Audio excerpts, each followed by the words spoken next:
Bagong taon pero puno ng pighati ang isang pamilya sa Santa Maria, Bulacan.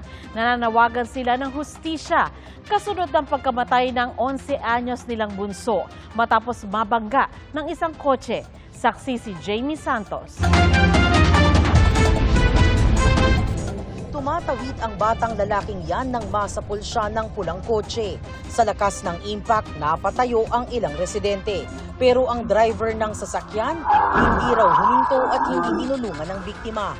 Nangyari ito mag-aalas 7 ng gabi noong December 28 sa Celeste Guyong, Santa Maria, Bulacan. Ang biktima, 11 taong gulang na si JV. Nakita ko na lang tanggulay yung kapatid ko doon. Agad-agad ko talaga tinakbo na talaga sa hospital. Hindi na ako nagantay ng ambulansya po talaga. 2 araw matapos nito, binawian ng buhay ang bata. Hindi raw umaalis sa tabi ng kabaong ni JV ang kanyang ina. Masakit lang po sa amin. Kaya na lang ho kasi kasama lang ho namin eh. Tapos sa isang iglap lang mawawala. So ayun, hindi ko talaga matanggap lalo bagong taon. Hindi ko nga alam kung masaya pa yung bagong taon namin dahil nawalan kami ng isang kapatid. Sa ngayon, di pa rin nahahanap ang nakasagasang driver.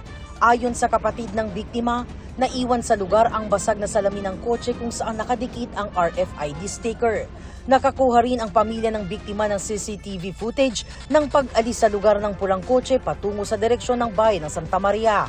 Ang mga kuha ng CCTV, ibinigay ng may-ari ng CCTV sa pamilya ng biktima para makatulong sa investigasyon. Nakita na rin ito ng mga pulis, pero tumanggi munang magbigay ng pahayag ang Santa Maria, Bulacan Police Station. Nagpapatuloy pa raw kasi ang kanilang investigasyon para matukoy ang driver ng kotse. Makikipag-ugnayan pa raw sila sa pamunuan ng NLEX at baka makatulong daw sa pagtukoy ng pagkakakilanlan ng driver ang basag na salamin ng kotse na may RFID sticker.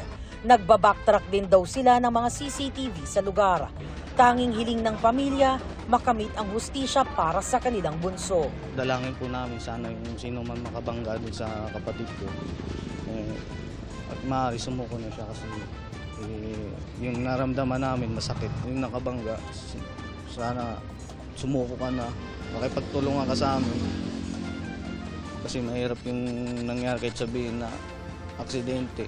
Sana di mo na tinakbuhan. Para sa GMA Integrated News, Jamie Santos ang inyong saksi.